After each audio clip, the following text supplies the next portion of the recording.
Good morning. I wanted to start past because I know that we don't have a lot of time. But let me say this to all of those who are gathered here today. I've been living in the city of Newark since 1955.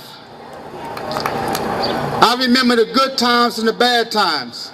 I remember we came out to Dayton Street in Ludlow, going to Dreamland to do skating. This community was no different than the suburban communities.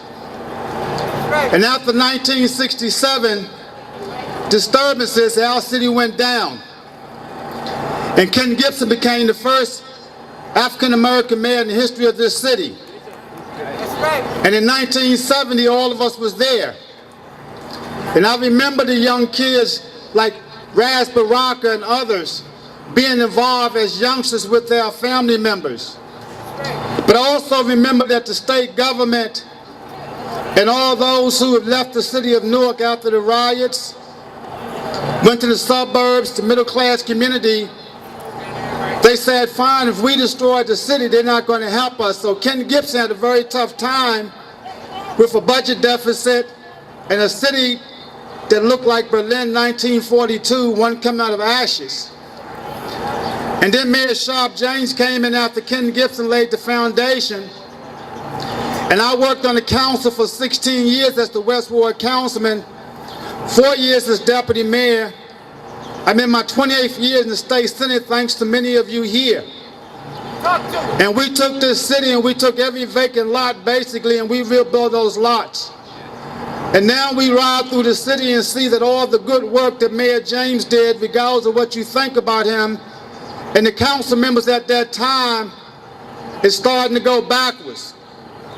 Now we made some mistakes in this city politically, and we made those mistakes because we spent more time worrying about who we didn't like personally rather than who could best represent us.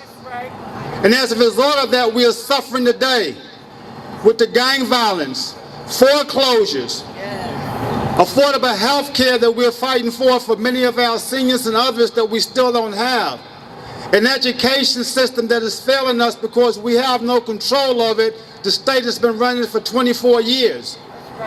And so I want to say this to you.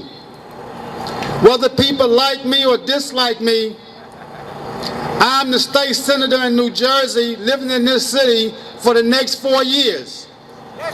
What that means is I'm going to be in Trenton making decisions that's going to impact your lives. And decisions that's going to impact where this city goes.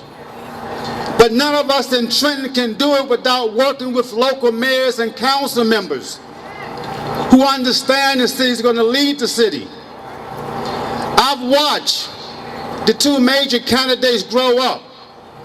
I know the difference between these candidates. First of all, let me start off by saying they're very, very nice guys. But this election is not about who's nice. It's not about how you look. It's not about how you walk. It's about who could best lead this city into the future and take this deficit that we have here and try to clean it up working with other levels of government. Who can best address the killing and the violent crimes in our cities? Who can best work with organized labor and working families who are losing their jobs? Who can best work with the Board of Education, whether it's state control or not, to try to make sure that we build new schools in the cities and our young people have an opportunity to continue to have a public education, because education has always been a success and the key to African American and black folks' history and progress since the days of slavery. We have to have a good education system. And because I know both of these youngsters who are young men now, I'm telling you, work with me. Believe in me as you believe in the city. Elect Ras Baraka for mayor of the city in this upcoming election. I'm asking you to do that. If you don't do that, I'm telling you, as we did in the past with Cory Booker, I don't care what you think about him, you made a mistake and I told you that you didn't listen. Now you have a chance to make it up by listening to me. The wrong mayor, I can't help you. The right mayor, we can move this city forward with the right council.